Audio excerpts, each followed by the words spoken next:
coming in after four distinguished economists, I'll give a slightly more practical view from a corporate standpoint, and overall from a general, listening to the budget and trying to figure out which direction this government was taking us into. And I think that the overall context here is that we are looking at a cyclical upturn that is in many cases happening, right? The macroeconomic numbers have moved in a positive direction, and therefore the government had some leeway.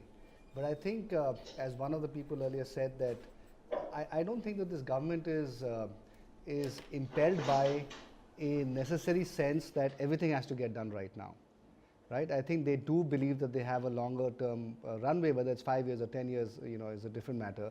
But certainly even 4 years more is a fairly long period of time. And the second thing is that I think this budget has to be seen in the context of all the other things that this government is doing currently. And it should not be seen only in isolation. And therefore, in that sense, I think the finance minister also said that, look, reforms is not just a one-time event, it's a 365-day event.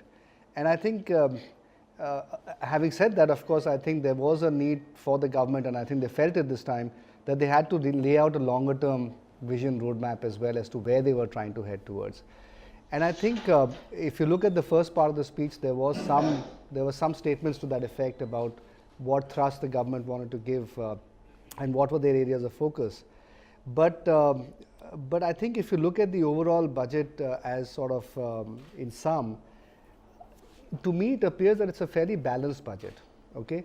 And it's somewhat growth positive.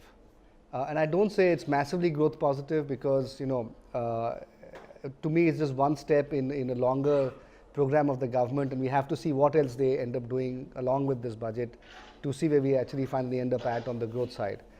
But I think there is the other big thing that I'd like to say is that nobody has anything very negative things to say about it. And past budgets have very often been subject to a lot of criticism.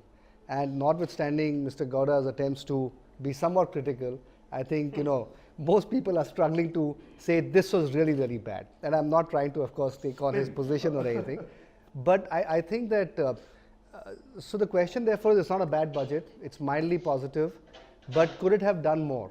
And were people expecting more? And unfortunately, the answer to those questions is yes, people were expecting more. And therefore, there is also at some level a mild sense of disappointment that could we have done more? And I think different people from different sectors or representing different areas all felt that their sector, their area probably needed to have something allocated to it.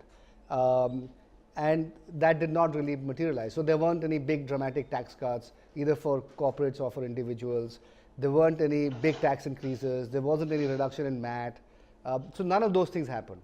And so therefore, when you sort of look at that, you wonder what was the real thrust that this government is trying to give in this budget. And so when I was sitting here and listening to everybody, I was just trying to write down what are the things that the government did that sort of allow us to look at the overall not disappointing budget and sort of add on to that and sort of start from that not disappointing base level. And when I looked at it, there are actually quite a few things that they have done. And I think therefore the focus has been more around improving the overall economic environment in terms of the ease of doing business, or in terms of providing basic security to sort of the common man. And I think that's where the thrust has been. And if I just sort of go through some of those issues that they've looked at, for example, and I'll just in no particular order read them out, the bankruptcy law. I think to me that's a very big thing. The fact that we've seen messy sort of breakups and unwinding of some of the corporates, particularly in the airline space, and it takes a long time. And that then prohibits banks from actually moving their assets faster, unwinding their NPA positions and so on. So that I think is a fairly big move forward.